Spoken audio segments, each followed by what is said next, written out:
All right, hello wine drinking people. Time for more of what I've had to drink yesterday and wrapping things up here for our weekly or bi-weekly tastings at the Edge Steak and Bar, one of our last events.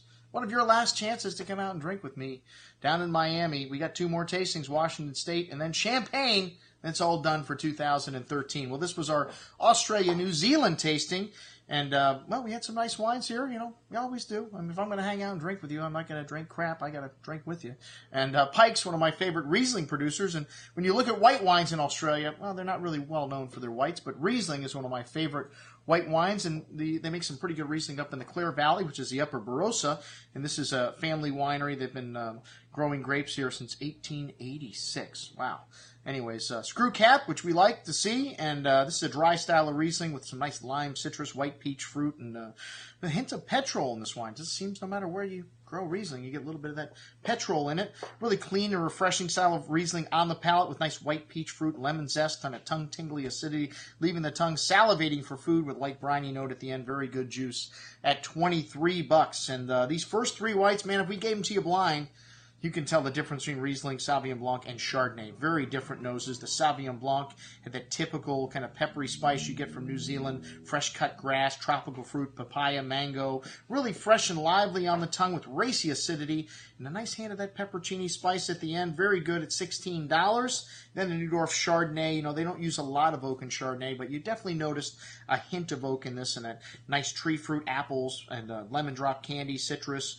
And just a hint of that toasty oak spice on the nose. A nice amount of juicy tree fruit on the tongue with a zesty lemon citrus through the finish. And a nice touch of oak spice. Very good at $23. The New Dorf Pinot from Tom's Block from Australia. A slight vegetal note, which you get from New Zealand Pinots. But still some nice raspberry and strawberry fruit with hints of brown spice and floral notes. Nice structure here for a Pinot. That zesty spice showing through the finish. And a nice savory quality to the end at $24. The St. Clair Vicar's Choice, I like just a tad more, but this one had some lovely red cherry, wild strawberry fruit, kind of Jolly Rancher-like, just a little richer in the fruit department. Smooth and silky wine on the tongue, but with nice freshness, a real crowd pleaser. Nice pretty floral notes on the finish at $21. The Vivinacious Cabernet Sauvignon, which this wine is from the Raconteur, I don't know, I'm not really familiar with this vineyard, but it's 80-year-old Cabernet vines, supposedly located in the Barossa for $15. Man, a lot of people love this wine. Really small, soft and smooth Cabernet, though. Drinking really nice and very forward style of Cabernet, ripe currant berry fruit, smooth round tannins, a nice touch of milk chocolate there. A little light for my taste, a light quaffer, but like I said, a lot of people in the group really like this. I think it's the price, $15. What a great little bargain.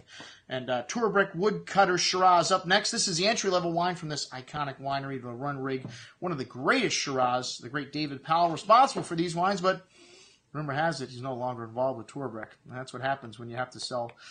You sell to investors. At some point, they own more than you do. They can kick your ass out. And this wine, always a great little value. Dark blueberry, dark cherry fruit with hints of dark chocolate and some eucalyptus there. Really typical Barossa Shiraz with a nice smooth and silky texture on the tongue like velvet.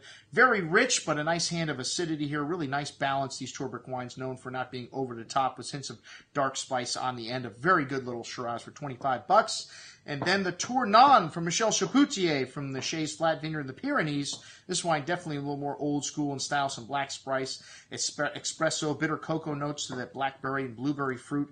Really intense but nicely balanced. Has a nice burnt campfire wood to the nose also with some eucalyptus and some earthy barnyardy notes as well. A very savory style of Australian Shiraz, similar to what you find in the Northern Rhone, which is where Chapoutier is from. No surprise there.